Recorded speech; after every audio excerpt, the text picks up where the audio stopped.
Convido você a abrir a sua Bíblia em Números capítulo 13. Eu quero falar nessa manhã sobre a mentalidade de escassez.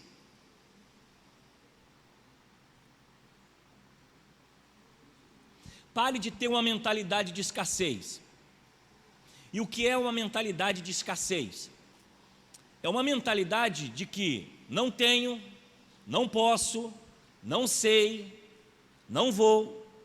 Aquela mentalidade que traz para nós sempre uma palavra de obstáculo negativa que impede nosso caminhar, nossa produção. Muitas vezes essa palavra de escassez, de pensar que não é possível, ela vem mediante a medo, a angústia, a preocupação. Muitas vezes o conformismo produz essa mentalidade de escassez. Não, isso aí não é para mim, não dá certo, não vou conseguir. E quando nós temos uma mentalidade, um hábito de ter escassez em tudo que nós fazemos, é provável que você viva uma vida de mesmice. Nada novo, nenhum desafio, nenhum avanço, nenhum progresso. A mentalidade de escassez, porque eu não tenho, eu não sei, eu não posso, leva a termos uma vida inerte, parada, uma vida que não avança, que não progride. É claro que na sociedade que vivemos nós temos dificuldades, nós temos lutas, econômicas, violência na sociedade, temos problemas de doenças se espalhando, temos questões também emocionais que muitas vezes nos impedem de avançar, mas quando o indivíduo tem um pensamento de escassez, ou seja, eu não tenho, eu não posso, eu não sei, ele não vai alcançar provavelmente nenhum objetivo. E eu quero trazer essa realidade para nós, porque como cristãos, nós cremos no sobrenatural de Deus. Como cristãos, além de termos uma vida que é mediante a fé, é crer no impossível, é crer naquilo que está fora do meu alcance, nós como cristãos entendemos que tem um Deus que cuida de nós. Então, por mais que a escassez esteja em nossa mente, em nosso coração, quando nós nos debruçamos sobre a Bíblia, nós vemos que a Bíblia, ela é um livro de milagres, é um livro de superação, é um livro onde o improvável se torna provável, onde aquilo que seria impossível torna-se possível. Por exemplo, Davi se tornar um rei e derrubar um gigante, ver um homem construir uma arca, seguindo a ordem de Deus, diante de uma promessa que haveria uma chuva, e trabalhar anos para que aquela promessa se cumprisse. Ele exerceu a sua fé, por maior dificuldade que fosse, diante da luta, diante de cortar madeira, diante de projetar. Nós vemos na Bíblia superação, nós vemos na Bíblia milagres, nós observamos na Bíblia pessoas que venceram e conquistaram o impossível, mediante aquilo que era improvável. E qual é a diferença desses homens da Bíblia para nós? Nenhuma. Eram seres humanos como eu e você, tinham limitações, pecaram, caíram, desanimaram, mas eram homens e mulheres que se deixaram ser usados por Deus, mesmo quando parecia escasso as condições necessárias para realizar aquele milagre, para realizar aquela obra. E o que tem acontecido nos nossos dias, irmãos, essa mentalidade de escassez tem se infiltrado no coração de jovens, de adolescentes, de anciãos, que tem limitado, muitas vezes, até a manifestação de Deus, porque Deus, ele tem o poder para tomar e dirigir todas as coisas, mas muitas vezes o homem até não permite ser usado por Deus, quando ele mesmo acha que é impossível, quando ele não dá o passo de fé, quando ele não quer andar sobre as águas, quando ele não está na dependência completamente de Deus. E eu quero falar um pouquinho sobre essa mentalidade de escassez, trazendo uma visão. Primeiro, a mentalidade de escassez, de não ter, ela é tão contagiosa que ela atinge pessoas. Se você ficar do lado de uma pessoa que vai dizer, eu não posso, eu não sei, não dá certo, se você não tiver um controle emocional e uma convicção do que você quer, ou para onde você quer ir, é capaz de você ser contaminado por ela. É capaz essas palavras influenciarem o seu ânimo, né? Influenciar o seu jeito de ser.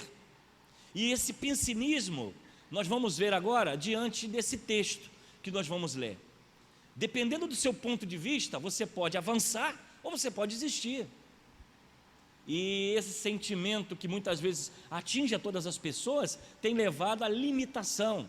Você às vezes encontra uma pessoa, ela tem potencial, ela é uma pessoa abençoada, ela é uma pessoa que tem todas as condições de avançar, porque Deus é com ele, mas muitas vezes até essa própria pessoa, ela não enxerga isso, ela não conhece o seu potencial, e principalmente o quanto Deus tem abençoado a sua vida, porque tem essa mentalidade de não posso, não sei, não consigo, uma mentalidade de escassez. Então nós vamos ver e ler esse texto, Números capítulo 13, do versículo de 26 ao versículo 33. Diz assim: eles então retornaram a Moisés e Arão e a toda a comunidade de Israel em Cádiz, no deserto de Parã, onde prestaram relatório, e eles e a toda a comunidade de Israel, e lhe mostraram os frutos da terra. E deram o seguinte relatório a Moisés: entramos na terra a qual vocês nos enviou, onde mana leite e mel, aqui estão alguns frutos dela, mas o povo lá que vive é poderoso, e as cidades são fortificadas, e muito grandes. Também vimos descendentes de Enaque, os amalequitas vivem no Neguebe, e os hititas, os jebuseus e os amorreus vivem na região montanhosa, os cananeus vivem perto do mar e junto ao Jordão. E então Calebe fez calar o povo perante Moisés e disse: subamos e tomamos posse da terra, é certo que venceremos. Mas os homens que tinham ido com eles disseram: não podemos atacar aquele povo, é mais forte do que nós. E espalharam entre os israelitas um relatório negativo acerca daquela terra, e disseram: a terra para a qual fomos em missão de reconhecimento devora os que nela vivem, e todos os que vimos são de grande estatura. E vimos também os gigantes, os descendentes de Enaque, diante de quem parecíamos gafanhotos, e nós a eles. Que Deus nos abençoe com a sua palavra nessa manhã. Então nós estamos vendo aqui um relatório, uma missão que foi dada aos espias para conhecer a terra. Chegando lá, esses 10 espias que estavam sendo enviados, alguns vieram com relatório negativo, que foi a maioria, e a minoria, nesse caso Calebe, né, ele, e juntamente com Josué, traz um relatório positivo. Engraçado, irmãos, que nos chama a atenção é que essas pessoas viram a mesma terra, os mesmos desafios, os mesmos problemas. Só que a interpretação do que era desafio, de o que era a bênção, dependeu de cada um. Dependeu de como a interpretação do fato era exatamente negativo, ou a interpretação do fato era exatamente positivo. Então aí nós vamos entender algo.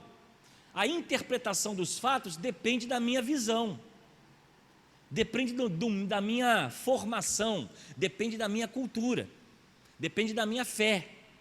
Muitas vezes um problema que é para você não é para mim, e muitas vezes um problema que é para mim não é para você, porque depende de como você vê, qual é o seu ponto de vista, qual é a sua realidade, qual é a sua intenção ou a sua estrutura de pensamento do mundo, da sociedade, inclusive o seu pensamento sobre Deus. Há muitas pessoas que muitas vezes estão dentro da igreja e não conhecem a Deus, conhecem de ouvir falar, e muitas vezes o seu pensamento teológico é completamente deturpado, porque é uma coxa de retalho, e principalmente hoje, diante de uma comunicação tão rápida, como é a internet, como é o texto escrito, e nós vemos hoje pessoas comendo de todo tipo de comida.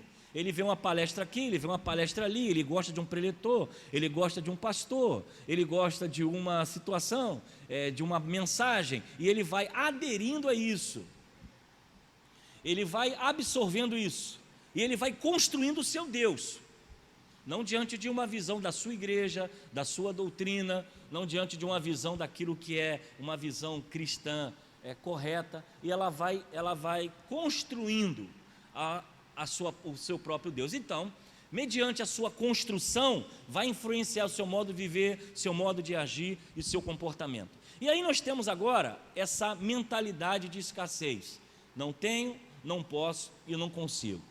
E a pergunta é: como desfazer esse pensamento diante de um obstáculo que vem sobre a minha vida? Quais são as características que eu preciso ter em minha vida para poder vencer esse pensamento que muitas vezes me impede de ir, me impede de avançar ou de conquistar aquilo que Deus deu para a minha vida?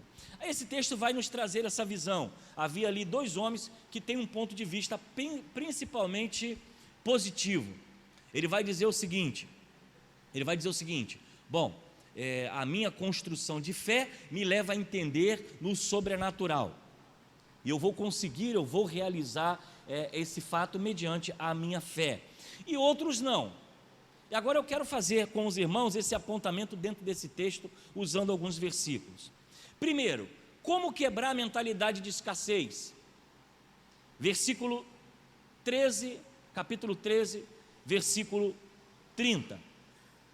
Então Calebe fez calar o povo perante Moisés e disse: subamos e tomamos posse da terra, e é certo que venceremos. A primeira característica, irmãos, que nós temos que ter para vencer essa mentalidade de escassez é tomar posse da promessa. Calebe e Josué, eles tinham na sua mente um pensamento: Deus havia enviado a conquistar a terra, Deus havia enviado para realizar esse feito. Então Calebe e Josué começam a pensar o seguinte: há uma promessa, há algo a ser realizado. Não vou olhar as dificuldades, não vou olhar as lutas, não vou olhar os empecilhos, eu vou focar a minha mentalidade na promessa. Eu acredito que Calebe e Josué, nesse momento, ele não olha o gigante, ele não olha a terra, ele não olha os obstáculos.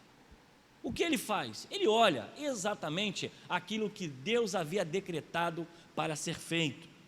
Então, diante do pensamento de escassez e daquele pensamento, não sei, não posso, não consigo, meu irmão, você precisa se abraçar as promessas de Deus.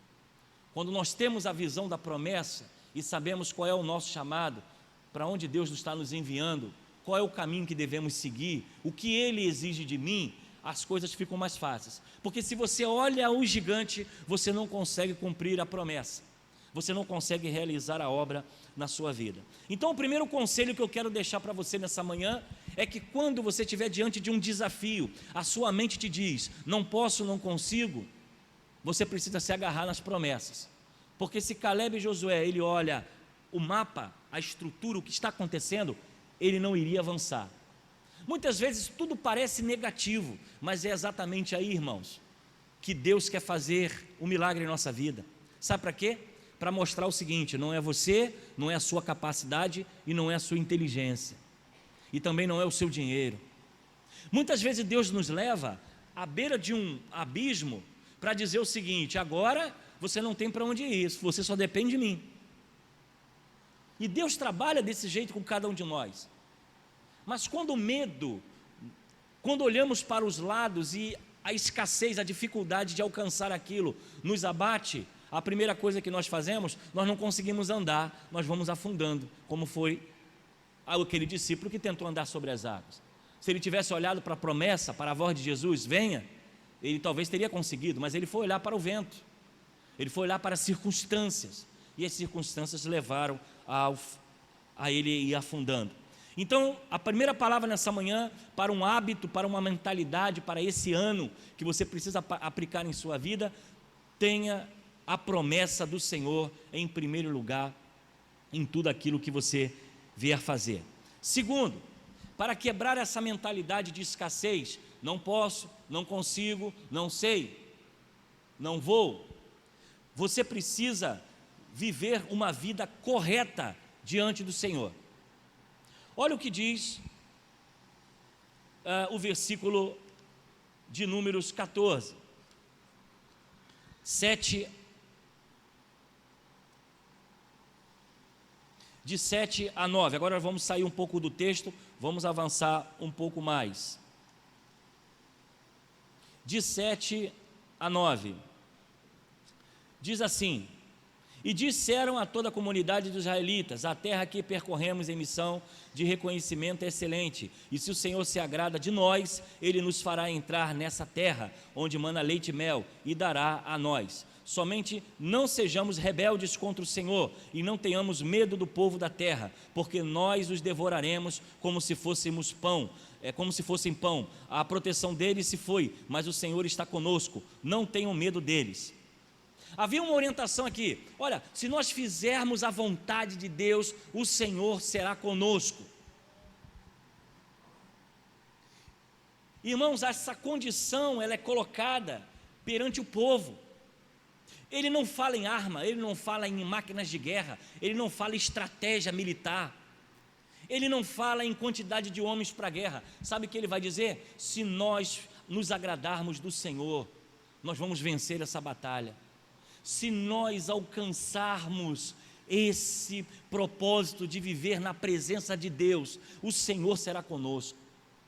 Então, a segunda orientação dessa manhã: se você quer vencer a escassez, a dificuldade, aquilo que muitas vezes impede você de avançar, você precisa viver na presença de Deus, precisa viver um período de oração, de meditação, de santidade na presença do Senhor.